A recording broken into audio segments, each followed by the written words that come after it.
Hi viewers, welcome back to today trends. இன்றைக்கி நம்ம வீடியோவில் பார்க்க போகிறது என்னென்னா, பிக் பாஸ்லேருந்து அனிதா சம்பத் எவிக்ட் ஆகி வந்ததுக்கு அப்புறமா சோஷியல் மீடியாவில் தன்னோட ஹேட்டர்ஸ் எல்லாருக்கும் ஒரு பதிலடி கொடுக்குற மாதிரியான ஒரு போஸ்ட் ஷேர் பண்ணியிருக்கிறாங்க.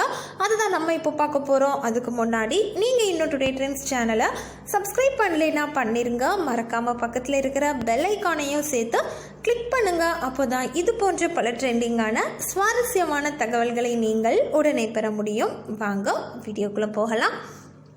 பிக் பாஸ்லேருந்து ஒவ்வொருத்தராக எவிக்ட் ஆகி வர சோஷியல் மீடியாவில் அவங்களோட எக்ஸ்பீரியன்ஸ் எல்லாத்தையுமே ஷேர் பண்ணிகிட்டு இருந்தாங்க. அண்ட் அந்த வகையில் லாஸ்ட்டாக எவிக்ட் ஆன அனிதா சம்பத் ஒரு சில விஷயங்களை ஷேர் பண்ணியிருக்காங்கங்க. அதை தான் நம்ம இப்போ பார்க்க போகிறோம். ஆக்சுவலாக அனிதா சம்பத்க்கு வெரி ஷார்ட் பீரியட்லேயே ஃபேன்ஸ் நிறைய பேர் ஃபார்ம் ஆகிட்டாங்கன்னே சொல்லலாங்க. அவங்களுக்காகவே நிறைய ஃபேன் பேஜ், நிறைய ஃபாலோவர்ஸ் எல்லாம் ஃபார்ம் ஆகிட்டாங்கன்னே சொல்லலாம். அண்ட் பிக் பாஸ் போனதுக்கு அப்புறமா இவங்களை நிறைய பேருக்கு பிடிக்காமல் போயிடுச்சுன்னே சொல்லலாம். ஏன்னா இவங்க எப்போ பார்த்தாலும் அழுகிறது, சண்டை போடுறதா இருக்கிறாங்க அப்படிங்கிறது நிறைய பேருக்கு ஒரு மைண்ட் செட் ஆயிடுச்சு. ஸோ இது எல்லாத்துக்குமே பதிலடி கொடுக்குற மாதிரி அனிதா சம்பத் ஒரு சில விஷயங்களை ஷேர் பண்ணியிருக்காங்க.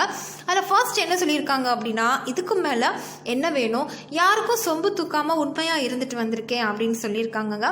அண்ட் ஃபைனல் வரைக்கும் இருந்திருக்கேன் அப்படின்னு சொல்கிற பெருமையை விட இருந்த வரைக்கும் விளையாட்டை ட்விஸ்ட் பண்ணதில் என்னோட பங்கு அதிகமாகவே இருக்குது அப்படின்னு சொல்லிக்கிறதுல எனக்கு பெருமையாக தான் இருக்குது. ஸோ இதில் நான் ஃபீல் பண்ணிக்கிறதுல எதுவுமே இல்லை அப்படின்னு சொல்லியிருக்காங்க. அண்ட் எனக்கு லாஸ்ட் வரைக்கும் ஓட் பண்ண எல்லாருக்குமே ரொம்ப நன்றின்னு சொல்லியிருக்காங்க. அப்புறமா அழுகையும் கோபமும் எல்லாருக்குமே வரும். நீங்கள் பிக் பாஸ் வீட்டுக்குள்ளே போனால் தான் அது உங்களுக்கு புரியும். ஒரு சென்சிட்டிவ் பர்சன் அவ்வளோ ஸ்ட்ரெஸ்ஃபுல்லான வீட்டை ஹேண்டில் பண்ணுறது எவ்வளோ கஷ்டம்னு. அண்ட் சிக்ஸ் அடின்னு வீட்டுக்குள்ளேருந்து நம்ம கத்தலாங்க. பட் சிக்ஸர் அடிக்கிறதோட கஷ்டம் என்னன்னு பேட்மேனுக்கு மட்டும்தான் தெரியும். ஸோ நியூட்ரல் ஆடியன்ஸ்க்கும் சரி என்னோட நன்றி அப்படின்னு சொல்லியிருக்காங்க. உங்களோட கமெண்ட்ஸ் அண்ட் போஸ்ட் பார்த்தேன். நான் ரொம்பவே சந்தோஷப்பட்டிருக்கேன் அப்படின்னு சந்தோஷப்படுறேன்னு சொல்லியிருக்காங்க. நான் இப்படி தான் உள்ளேயும் சரி வெளியும் சரி நான் இப்படி தான் இருப்பேன் அப்படின்னும் சொல்லியிருக்காங்க. அண்ட் ஆடியன்ஸை இம்ப்ரெஸ் பண்ணணும் அப்படிங்கிறதுக்காக உடனே சாரி கேட்டு என்னால் நடிக்கலாம் தெரியாது. அண்ட் போலியாக சிரிக்கவும் தெரியாது. கோபத்தை எவிக்ஷனில் இருந்து தப்பிக்க அடக்கவும் தெரியாது. நானாக தான் இருந்தேன் அப்படிங்கிறதுல நான் ரொம்ப பெருமைப்படுறேன்னு சொல்லியிருக்காங்க. அண்ட் எனக்கு சப்போர்ட் பண்ண ஃபேன்ஸ் எல்லாத்துக்குமே ரொம்ப நன்றி அப்படின்னு சொல்லியிருக்காங்க. ஸோ உங்களுக்கு பிக் பாஸ் காட்டுறது வெறும் 1 hour தான் காட்டுறாங்க. பட் நாங்கள் பார்க்குறது 24 hours பார்க்குறோம்.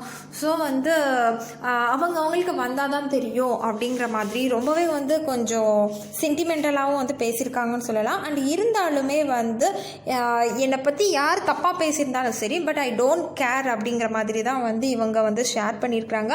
ஸோ இருந்தாலும் பரவாயில்ல, நம்ம அனிதா சம்பத்தோட போல்ட்னஸை கண்டிப்பாக பாராட்டக்கூடிய ஒரு விஷயம் தாங்க.